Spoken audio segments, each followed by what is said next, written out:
I'd like to speak on the topic of isolation and creativity.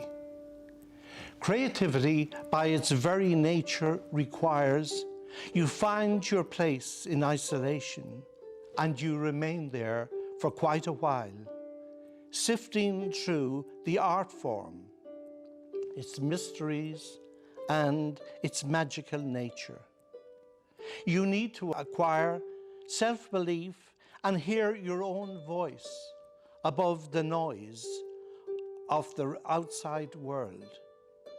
I'd like to read to you a recent poem of mine, Advice to a Young Poet.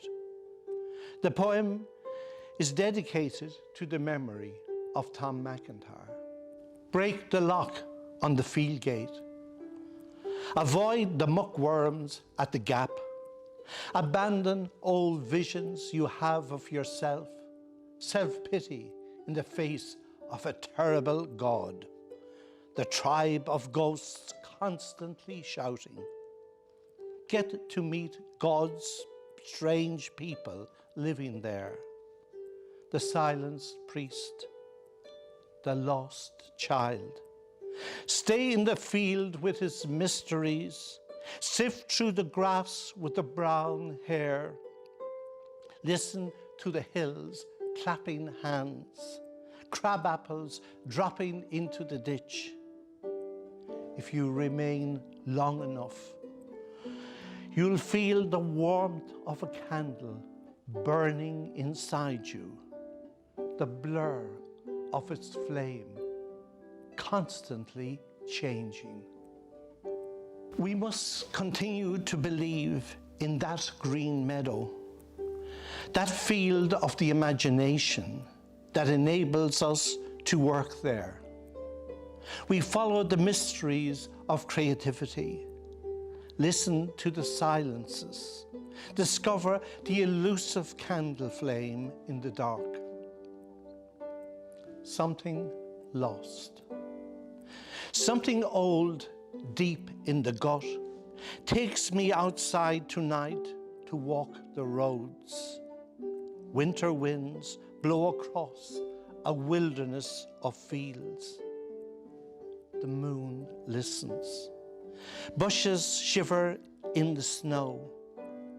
Candle flames wink from farm windows at the frightened child in the dark.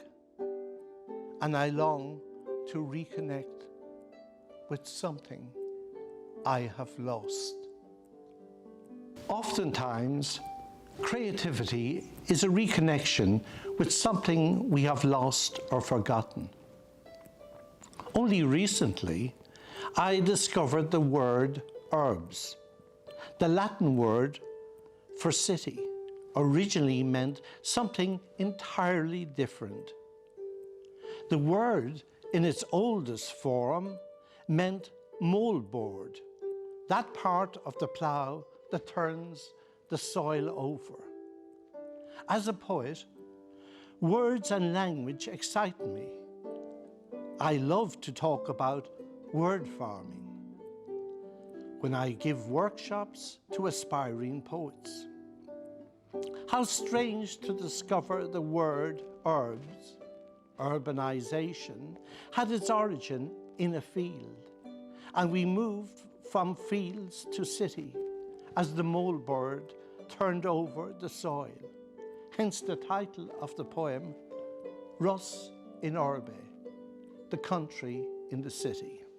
The city was once a field before the moldboards came to turn it over into drills of smoking chimneys, headlands of high-rise, all living together solitary lives in cramped dens of bricks and blocks, looking up at the stars, dreaming of fields before the moldboards turned them over.